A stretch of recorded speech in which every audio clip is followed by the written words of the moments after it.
Assalamualaikum warahmatullahi wabarakatuh. Okey. Hari ini kita akan post satu unit Noctas Core 3. Okey, macam biasa kita akan check dululah kondisi barang yang dalam kotak dan kita akan record nombor siri lah. Okey, untuk Core 3 coil dia akan dapat yang SC30 size 12x9. Okey.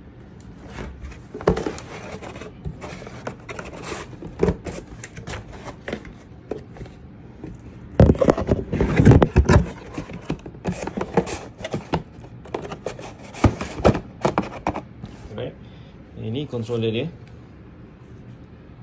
Core 3 warna merah dia punya background untuk controller ni.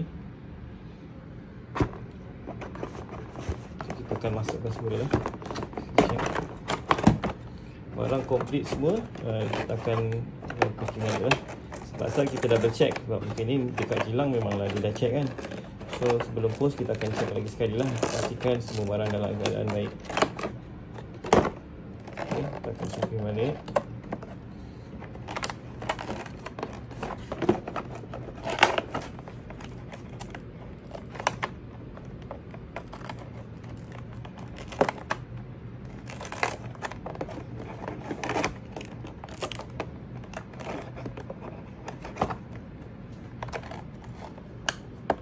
Okay, protector dia, dan dia akan masukkan dia punya shaft.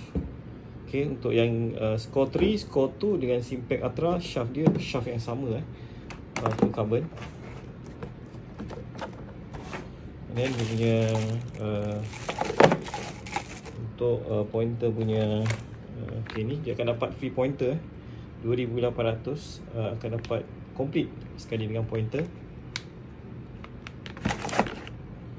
Akan dapat premium digger, pisau digger. Okay, akan dapat ni wireless headphone,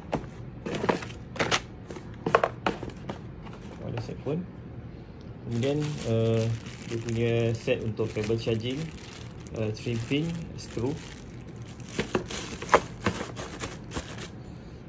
Okay, satu biji lagi coil. So untuk Pro Pack akan dapat 2 coil 2800 akan dapat 2 coil. Akan dapat 2 coil. Kemudian akan dapat topi.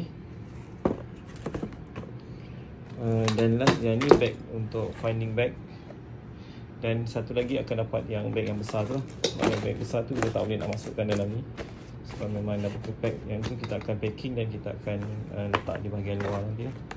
Okay, itu saja untuk Pro Pack set yang sangat berbaloi lah. 2800 tuan-tuan akan dapat complete set. So dah tak perlu nak fikir apa. Mesin pun cemerlang, multi frekuensi sampai 20 kHz, dan warranty 3 tahun. Kalau berminat boleh call kita lah. Baik, itu saja. Assalamualaikum warahmatullahi wabarakatuh. Barang ni kita akan packing dan kita akan post ke yang ini, kalau tak silap saya yang ke Sabah. Baik, terima kasih customer jauh yang bagi kepercayaan untuk kita post berapa unit dah kita post ke sana. Alhamdulillah sampai dengan cemerlang. Barang kita akan cover dengan insurans lah. Baik, itu saja. Assalamualaikum warahmatullahi wabarakatuh.